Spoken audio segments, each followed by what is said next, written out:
Good morning, Andy. Morning, Glenn. How you doing? I'm good, man. Good, good. Good to see you again. You too. How are you feeling today? Bit ropey, Oh, but no. hopefully I've given myself enough drugs and tablets to get through that. Classic thing. You probably, just get a little bit of a cold and then I'm like dying. Oh, But I'm, no. I'm all right, really. I'm fine. You Power don't, through. you don't sound all too bad, so Good. hopefully Oh, that's our yeah. listeners won't even notice that you're terribly ill.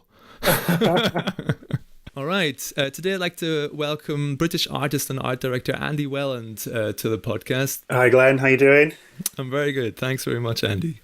So maybe I think a nice little way to introduce you is maybe rather than tell us who you are and what you do, because we'll get into that anyway, is for someone who is listening to this, how would you describe your work to them? That's a tricky one. Sure. In simple words, super bright, insanely bright graphic collages straddling art and design worlds, really. Where are we talking to you right now? Give us a little introduction to Yep, where you're sure. So I'm sitting. currently in Sheffield, and my studio is essentially in the top bedroom. It's all converted, purposely built, really. There's two cats downstairs that are locked away for the purpose of this podcast, so we don't get interrupted. But Sheffield's a great city to make work in, really, because it's very easy to get to London, where most of my client base is. Great connections everywhere. Just a really good community and creative spirit here, really. It's just cheap to make work. So have you found the internet being more useful to your practice these days then, being in Sheffield? Yeah, it always has, to be honest. I think when I sort of started my career, I came out of art school, I graduated 2007, and weirdly before that I had a job doing viral marketing when that was just starting up in maybe 2000s. So it's always been kind of integral, and I've always just communicated really through the internet. A lot of my clients have come through that. So a lot of people who don't, use the internet for clients as such find it quite a struggle to go, oh, so how do you get your work? It's the age-old question. But yeah, that's just how I communicate. And then I'll hop on a train and go and see people. I've got clients in Oxford and London and all over the place. But yeah, so I'm either at my desk all the time, talking on Skype like we are now, or I'm seeing people. So it's a bit of the two worlds, really. Yeah. So what first got you interested in art and design? Oh gosh, wow, big question. It's a good one though. I think so. I'm from a small mining town just outside of Sheffield. And I don't really think design wasn't really a thing, but art was, and I always loved art, but I'd never weirdly pursued it.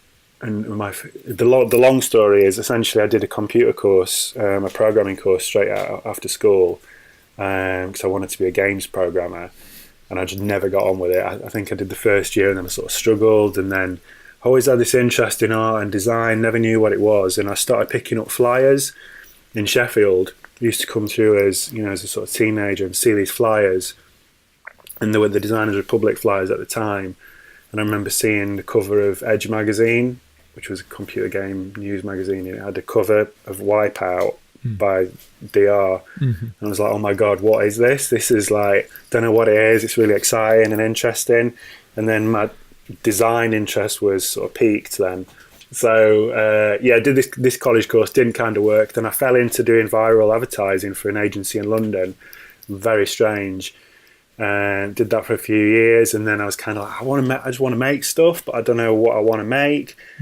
I didn't want to go straight into design because I felt like I loved it in a way, and I didn't want to affect that with the baggage of educational sort of hierarchy and that kind of thing, I guess. So I ended up doing a foundation, and that was one of the best decisions I ever made, because that was just really opened up my mind and my brain. And for those outside the UK, you might have to describe what a foundation course is. Yeah, it's quite a European model actually. It's lovely. So they're kind of structured slightly differently these days, but essentially mine was a year-long course pre-university. So you essentially bolt on your degree to that, so it's 4 years. But it's super experimental. So you literally start off by learning how to draw again, conceptual artwork, and then also ceramics, printmaking, 3D, filmmaking, everything. But the energy there, it's just a really safe space to be in, and just go for it. Just go to town and just go crazy. So that kind of really opened me up, and then I was like, this is it. I think I'm good at this, and I really love it. And from there, I ended up doing a fine art degree at Sheffield, which was 3 years. So you actually studied fine art, and wait, so you did the viral marketing part before you actually started studying? So because it was kind of like the dawn of the internet in a weird way, like 2000s. Yeah. And back then it was a lot of forums. Forums were the thing where you communicated, and there was like K10K and Dreamless, all those kind of forums, and this agency in London, it was called Cake. They kind of found a couple of us, me and my friends, because we participated in those and kind of made weird little memes before there were memes, I guess. And then we got invited down to do, what was the first project? It was for like Reebok or something.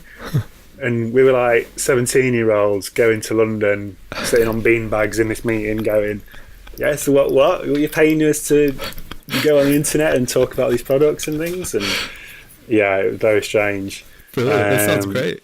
It was just weird, and it was a strange time, because when you're 17, 18, and then you're getting paid to do this, and then before college, you're just going to go out and spend all your money on nightclubs and beer. Yeah, it was.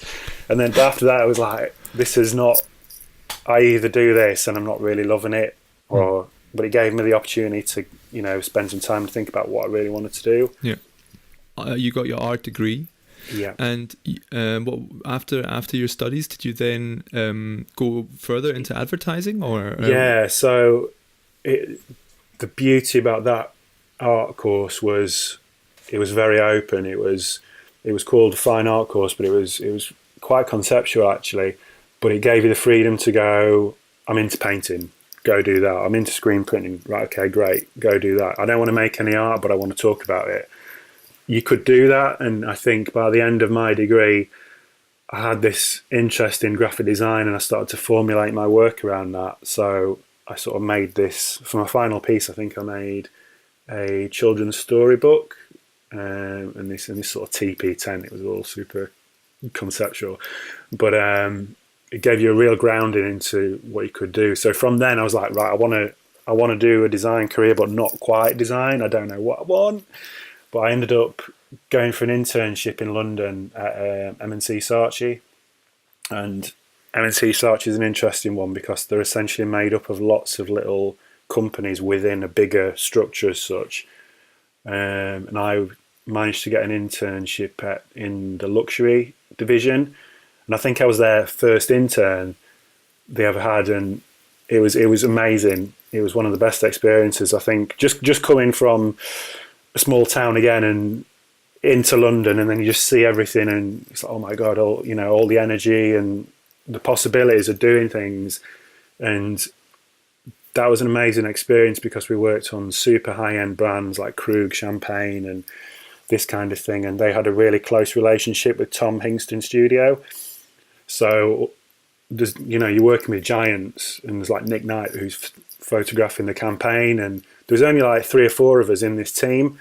So to be exposed to that kind of level so early on was just like, oh my god, this is amazing. So I just kind of soaked that up I ended up staying for the duration of my internship, and then I think they kept me on in a sort of semi-permanent role for another year or 2. Amazing. Yeah. And so tell us what you're doing right now. Like you're mixing, I guess, commercial work and your artwork side by side. What I did after that was I sort of, right now I want to do a design job. So I ended up freelancing for a bit, got a job at an agency in Leeds, did a few around the blocks, and then I thought, I think I want to do this myself, have a go.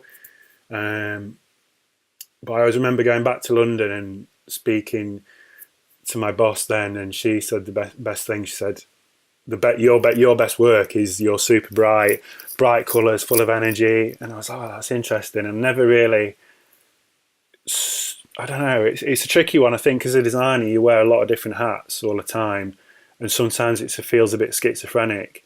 And I think that's where these works came from in a way because I wanted something that was mine and no one else's, in a sort of selfish way, I guess. And I think as a designer, you give yourself up a lot in terms of this is the brief, and you don't want to, you know, it's definitely not like you go first. You've got to kind of give the client what they want and that. And this is like, well, I want to be a bit selfish actually, and this is me on a plate, whatever that is. So that's where that stuff came from, really. And it literally came from a project that didn't get picked, a route that didn't get picked. And I was like, there's something in this. And I think I can use it. At which point was this that you kind of felt comfortable or confident enough to call yourself an artist? Is this like... That's a great one. Because even back in university days, that's what the first day everybody said, you're artists. Everyone here is an artist. But even now, I've spoken to artists in Sheffield and they go, so you're a designer or an artist? And I'm like, an artist is such a big word, isn't it? It's such a loaded word. But yeah, I've kind of started saying it a little bit only recently. Yeah, I spoke to an artist in Berlin called Patrick Thomas, and he specifically calls himself a graphic artist because he kind of like blends those two worlds together. Yeah. And he can't decide, you know, he doesn't feel like he needs to decide. He just wants to be in the middle there. Yeah, that's lovely. And his work is amazing for that, isn't it? His work really says that. For someone who's considering making this step from maybe doing their daily job, but they've got this love for a craft that might sometimes come into their work, but maybe not on a regular basis. Like, what would you give them for advice on making that leap to really take that, maybe just a hobby, into something that they take serious? I think if you can find something that it sounds a bit cheesy but a bit pure and something that you love doing, then it's easy. It should be easy for you. And then if it's easy and you enjoy it, that just keep doing it. And I think just try and put it out there in whatever form that is. I mean, Instagram is a bit of a love and hate relationship, really, because you kind of put it out there and you go, should I have put it out there or not? Because it's not really finished. It's a sketchbook. But I think just throw it out there, because you never know what's going to come from it. And I think the good thing about Instagram is it's not permanent. It's not like you're putting it on a website and it's a finished product. So I think my advice would be just try stuff that you love doing, and see if there's a thread that somebody can go, oh, Andy Welland, he does a scribble, a few dots and a squiggle, but you'll know his work. And I think that's kind of important these days. I have a lot of friends, we talk about it a lot, and you know what, these days there's probably thousands of people doing dot scribbles and circles just because that's the internet. But I think if you can find something that you can have that lift conversation with and go, this is what I do bright things, or I do, portraits of dogs really well, that could be your thing. Yeah. And that's not to say just don't focus on one thing, just focus on drawing dogs. But I don't know, give it a whirl. I think you just got to try and put it out there. But I think if it's consistent, people are seeing the same thing, then you're an easy thing to buy into. And that's the problem I had with it as being a designer, really. And that's kind of why I took all the work off, because I do a lot of educational work, I do a lot of visual identity systems and things like that. And somebody will always say, yeah, but have you done a label for a tea brand? It's like, well, no, but I've done one for this drinks brand. And then people, sometimes that world, they need to see it before they can even commission you. And that's like, well, maybe I don't want to show that. Maybe that's not what I'm into. And then you get stuck. So at least if you put in the stuff out that you love, then you're more likely to maybe get commissioned or hired. Yeah, for that people have work. got to see it. I think that's the thing these days, is people need to see it, because if you're not showing it, somebody else will be. Somebody else will be drawing or designing milk bottles for a living when you want to be doing that, but you're not showing them. So is Instagram and your website the main way you promote your work? Do you use any other methods that you can recommend? Is. Yeah, sometimes I do a physical book and or a product or something and send it to clients, just more of a thank you, I guess, that kind of thing. But I'm amazed. Instagram's a funny one, just because I've had clients reference it for when a brief comes in or something, and they'll do a little snapshot of, oh, it's like this. We want, could you do something like this?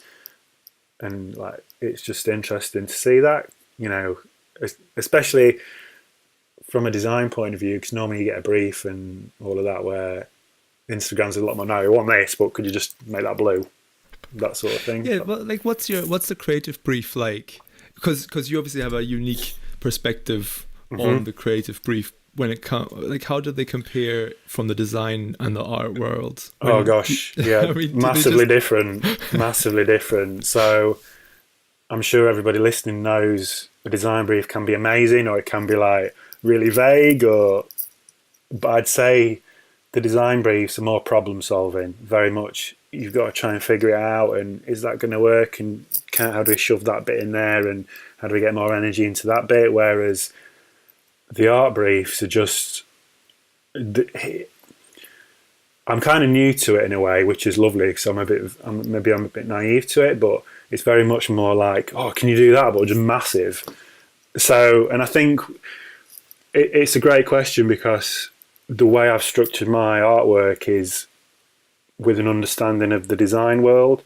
So these works essentially came from a lot of projects where I've worked with an amazing studio, Sanderson Bob, and a lot of the times that is based around visual identity systems. So we worked on stuff for Visa for the World Cup.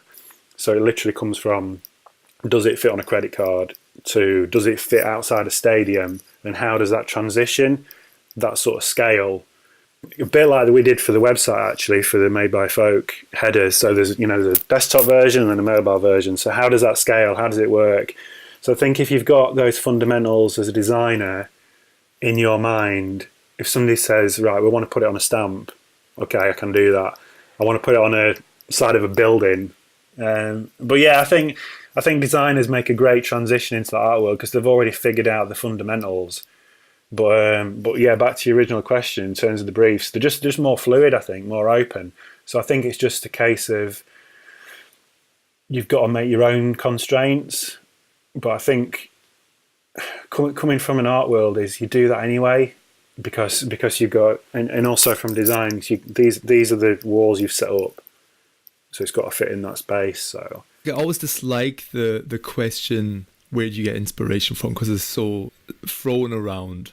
But what I like is maybe what's the most unusual thing that's influenced your work? Like, is there something like really random that you've come across or that you've experienced that you feel has sort of had an impact on how you work or the kind of work that you do? I think it's a really important question. Did a spot of teaching for a couple of years, and students are always, so how do you get your inspiration? It's often when you're not looking for it, in a weird way. I think you experience something, and then it's usually when you're in the shower or the bath afterwards, and then it kind of comes to you, that gestation period. But mine came from, a lot of it, just experiencing different cultures and that multiculturalism and how they collide, and the remixing of all that, which I try and present in the work in a way. Like we did a trip to Japan, and just to see how Americana is reinterpreted, or British culture is reinterpreted, and then they put their own stamp on it, and then they sell it back to us, and we buy it. And do you know what I mean? I find that fascinating. Fashion's a great one. Fashion's a fantastic one, I think, because especially like the Gucci collection at the moment is just crazy. It's just the influences and how it all combines, and then combine that with video and one thing and another. I think it just comes from a really interesting place. But yeah, everything, even from food or anything really, I think it's that combination of two things coming together. I think it's important though, if you combine two cultures, you've got to sort of give kudos to where it originally came from, if that makes sense. Pay homage to, this is the origin of that, and it belongs to that culture, and vice versa. You fill your day basically with two jobs, one of which I guess makes you happy? Do you feel like is your artwork what makes you happy? Are there other elements of your daily life that you kind of do to sort of find fulfillment, or is it are you already fulfilled with those I think two so. practices? Yeah, I think if I was just doing one thing or the other, I think I'd want a bit more of the other thing, just because that's how we are as humans.